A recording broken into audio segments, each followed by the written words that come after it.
अस्सलाम वालेकुम guys, I hope you are doing well. This is Nizamuddin Memon और आज की इस वीडियो में हम डिस्कस करने वाले हैं एक्सरसाइज 4.5 है जो कि फर्स्ट ईयर का बुक है। हम डिस्क्रीट मैथमेटिक्स में इस बुक को फॉलो कर रहे हैं, ठीक है, जिसका हमने क्वेश्चन नंबर 1 पिछले वीडियो में सॉल्व किया था। अब सॉल्व करने लगे हैं क्वेश्चन नंबर 2, जिसमें सवाल पूछा गया है कि ना GP एक ज्योमेट्रिक प्रोग्रेशन है जिसका फर्स्ट टर्म है 9/5/9 और सिक्स्थ टर्म है ये वाला। Find its nth term. तो हमें इसमें क्या करना है, जनरल टर्म निकालना है। n की वैल्यू हमारे पास n रहेगी और हम वैल्यूज रिप्लेस करेंगे, पर इसमें से हम r की वैल्यू सबसे पहले फाइंड आउट करेंगे। तो गाइस मैं इसको साइड कर देता हूँ, इसको सॉल्व करने लगा हूँ। Question number 2 in A GP। So first term is 5/9 और जो कि सिक्स्थ टर्म है हमारे पास वो है 15625 अपॉन में 9। इसका हमें क्या करना है, nth टर्म निकालना है। ठीक हो गया। फर्स्ट टर्म ऑलरेडी हमारे पास गिवन है और nth टर्म का मतलब n भी हमारे पास n है, ठीक है।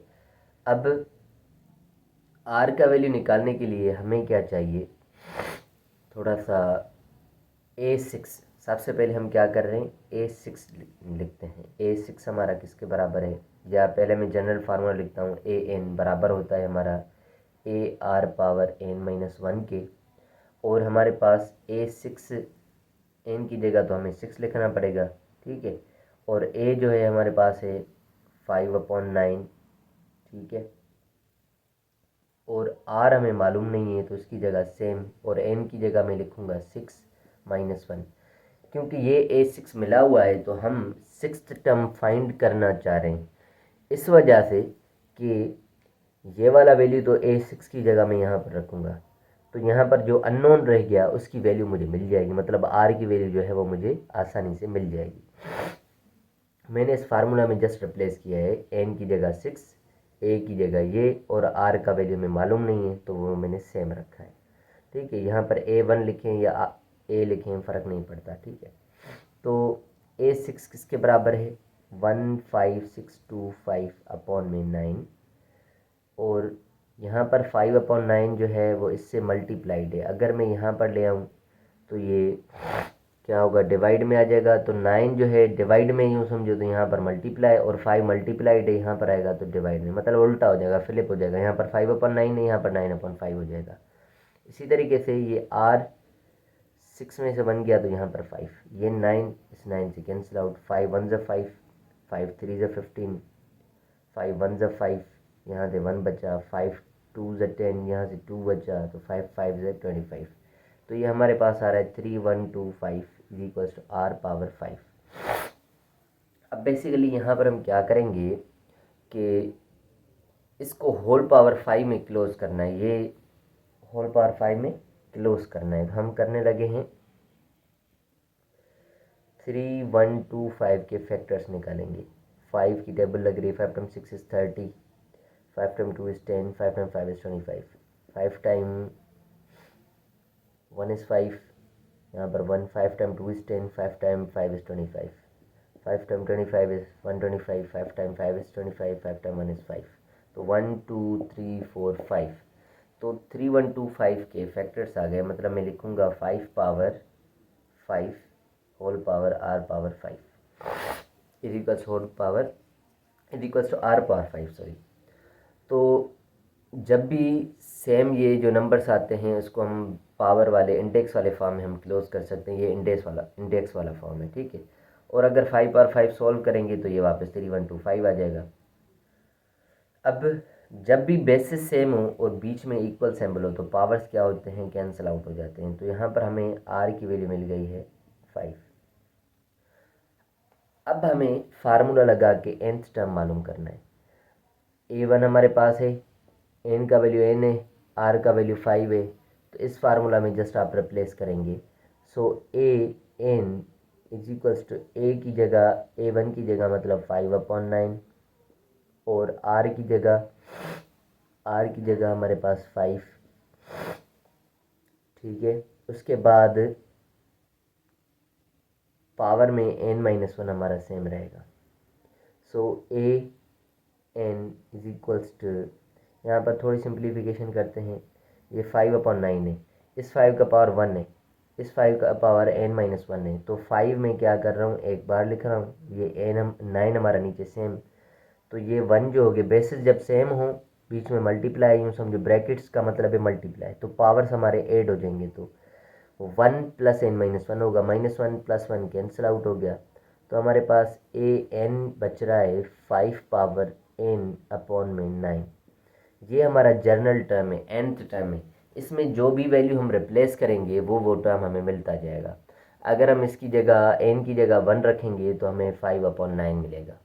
n की जगह अगर मैं 6 रखूँगा, n की जगह मैं क्या रखूँगा 6, तो मुझे मिलेगा 15625, और नीचे 9 हमारा ऑलरेडी सेम है, तो बस 5 का पावर हम 6 सोल्व करेंगे तो यही वैल्यू मिलनी है।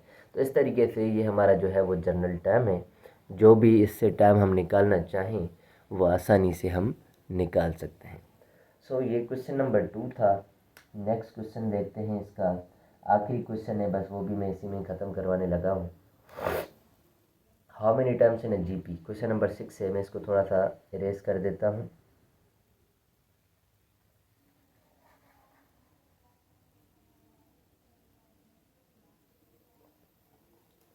4.5 का एक सवाल है कि question number 5, how many terms are in GP, GP में कितने टर्म्स हैं, 1/3 है, 1/12 है, 1/48 है, अप टू 1/196608 है। इसमें कितने टर्म्स हैं हमें ये मालूम करना है कि ये कौन सा टर्म है। ठीक है, तो सेम तरीके से मैं इस जीपी को लिख लेता हूँ। यहाँ पर क्वेश्चन नंबर 2 की जगह अब हमारा क्वेश्चन नंबर 5 आएगा। यहाँ पर 1/3 है, 1/12 है और 1/48 है, अप टू 1/196608 है। ठीक हो गया। क्या करेंगे हम, A1 जो है 1/3 है, ये मिल गया। आर के लिए इसको इससे डिवाइड करूँगा मैं, 1/12 को डिवाइड करूँगा 1/3 के साथ, 3 1 3 3 4 12, सो 1/4 मेरा आ गया आर का वैल्यू। अगर मैं इसको इससे डिवाइड करूँगा तो भी सेम आना है, तो आर की वैल्यू 1/4 आ गई। और हमें मालूम करनी है एन की वैल्यू, जो कि हमें मालूम नहीं है, जबकि हमें ए एन गिवन है जो कि बराबर है 1/196608 के। ये डिटेल है, ये सारी डिटेल्स हैं, हमें ये मालूम करना है। 1 2 3 चीज़ें हमारे पास गिवन है। जर्नल फार्मूला है ए एन, जो कि बराबर होता है A1 into are power n-1 कर दें। ठीक है, ए लिखें A1 लिखें फ़र्क नहीं पड़ता। सो ए एन की जगह मैं लिखूँगा, ए एन की जगह मैं लिखूँगा 1/1966608 इज इक्वल्स टू, A1 की जगह मैं लिखूँगा क्या, A1 की जगह मैं लिखूँगा 1/3, और आर हमारे पास है 1/4, और उसका पावर है n-1। मतलब क्योंकि n मालूम करना है तो n की जगह मैं फ़िलहाल n ही लिख दूँगा, फिर नेक्स्ट स्टेप में इसको मैं फाइंड आउट करूँगा। अब ये जो 3 डिवाइड में है यहाँ पर आएगा तो मल्टीप्लाई हो जाएगा, मतलब आप डायरेक्टली 3 1 ज़ा 3 कर सकते हैं, यहाँ पर टेबल लगा सकते हैं। अगर इस पर टेबल लग रही है तो 3 1 ज़ा 3, 3 6 ज़ा 18, यहाँ पर 1 बचा, 3 5 ज़ा 15, यहाँ पर फिर से 1 बचा, 3 5 ज़ा 15, यहाँ पर फिर से 1 बचा, 3 3 ज़ा 9, यहाँ पे फिर से 1 बचा, 3 टाइम 6 इज़ 18। तो हमारे पास ये टोटल निकल रहा है। तो मैं अगर इसको थोड़ा सा सिंप्लीफाई करके लिखूँ तो ये आएगा 1/65536 इज इक्वल्स टू 1/4, और होल पावर जो है हमारे पास क्या है, n-1 है। ठीक है, अब इस सिचुएशन में ये प्रीवियस क्वेश्चन की तरह है, हमें क्या करना होता है, इसको बेस 4 बनाना है, मतलब इसके आप फैक्टर्स निकालेंगे। ठीक है, या ये 4 का कौन सा पावर आ रहा है वो चेक करना है हमने। तो ये तो फैक्टर्स निकालने के बाद ही पता चलेगा कि ये 4 का कौन सा पावर आ रहा है।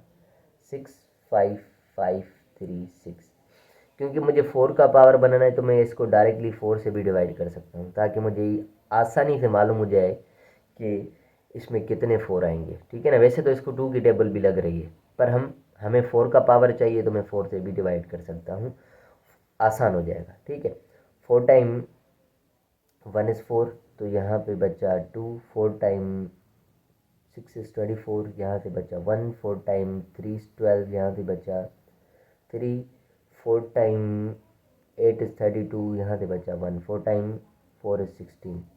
इसी तरीके से फिर से 4 की टेबल, 4 टाइम 4 इज़ 16, इस 3 पे नहीं लग रही है, 38 पे लगानी है, तो यहाँ पर बीच में 0 देंगे, और 4 टाइम हम लगाते हैं, 4 टाइम 9 इज़ 36 और यहाँ से 2 बचा, 4 टाइम 6 इज़ 24। फिर से 4 की टेबल, 4 1 ज़ा 4, ये 0 सेम, 4 2 ज़ा 8, यहाँ पर 1, 4 टाइम 4 इज़ 16। फिर 4 की टेबल, यहाँ पर n-1 है, ठीक है। फिर 4 की टेबल, 4 टाइम 2 इज़ 8, यहाँ से 2 बचा, 4 टाइम 5 इज़ 20, यहाँ से 2 बचा, 4 टाइम 6 इज़ 24। फिर 4 की टेबल, 4 टाइम 6 इज़ 24, यहाँ पर 1, 4 टाइम 4 इज़ 16। फिर 4 की टेबल, 4 टाइम 1 इज़ 4, यहाँ से 2 बचा, 4 टाइम 6 इज़ 4 टाइम 6 इज़ 24। फिर 4 टाइम 4 इज़ 16, 4 टाइम 1 इज़ 4। अब कितने 4 आ गए, 1 2 3 4 5 6 7 8। तो मैं इस सारे को लिखने लगा हूँ 1/4 होल पावर 8। 1 2 3 4 5 6 7 8। 1 का पावर अगर हम 8 भी सोल्व करेंगे तो वो 1 ही आना है, ठीक है। अब 1/4 पावर में n-1 हो गया। मैंने समझाया था पिछले वीडियो में भी कि अगर बेसिस सेम है तो वो कैंसिल आउट हो जाएंगे और पावर्स आपस में बराबर हो जाएंगे जब बीच में इक्वल सैम्पल हो। तो 8 बराबर है हमारा n-1 के, माइनस का 1 इस तरफ शिफ्ट करेंगे, प्लस का 1 हो जाएगा। तो n की वैल्यू मिल रही है हमारे पास 8 + 1 9। तो यही हमें मालूम करना था इसमें कितने टर्म्स हैं। इस सीरीज़ में टोटल है 9 टर्म्स, जो कि इसका ये जो है 9th टर्म है। तो गाइस इस सवाल के साथ ये हमारा ख़त्म होता है वीडियो भी और एक्सरसाइज भी। मिलते हैं नेक्स्ट वीडियो में, नेक्स्ट चैप्टर, नेक्स्ट एक्सरसाइज के साथ। Thank you so much for watching my videos. अल्लाह हाफिज़।